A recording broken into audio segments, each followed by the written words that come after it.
বেনামাজিকে মেয়ে দেওয়া বা বোন দেওয়া কোনো মুসলিম নামাজি মেয়ের সাথে বিবাহ দেওয়া যায় না। আর যদি বিবাহ আগে হয়ে গিয়ে থাকে, নামাজ পড়বো আদা করে, অথবা নামাজ পড়তো নামাজ ছেড়ে দিয়েছে, তাহলে মেয়েকে ছাড়িয়ে নিতে হবে তার কাছ থেকে, বোনকে তার কাছ থেকে ছাড়িয়ে নিতে হবে। কারণ মুশরিক কাফেরের কাছে কোন মুসলিম নারীকে মেয়েকে রাখা যায় না। বেনামাজি তাহলে কারো অভিভাবক হতে পারবে না, বেনামাজি অভিভাবক হতে পারবে না। মেয়ের বিবাহ আর বাবা বেনামাজি, অভিভাবক নয়, তাহলে চাচাকে খোঁজ করতে হবে নামাজি চাচা আছে কিনা, দাদা আছে কিনা। বা ভাই নামাজি আর বাবা হচ্ছে বেনামাজি, বাবাকে সরিয়ে দিয়ে ভাই পেয়ে দেবে, ওলি হতে পারে না। বেনামাজি যদি হয়ে যায় তাহলে মুসলিমের ধন সম্পদের অধিকারী হবে না, ওয়ারিস হবে না।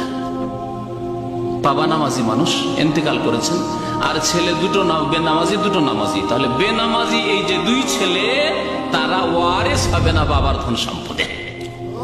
কারণ মুরতাদ ওয়ারিস হয় না। ওয়ারিস ওয়ারাসাত থেকে, ধন সম্পদের হক থেকে, অধিকার থেকে বঞ্চিত হওয়ার একটি কারণ হচ্ছে ধর্ম পরিবর্তন হয়ে যাওয়া।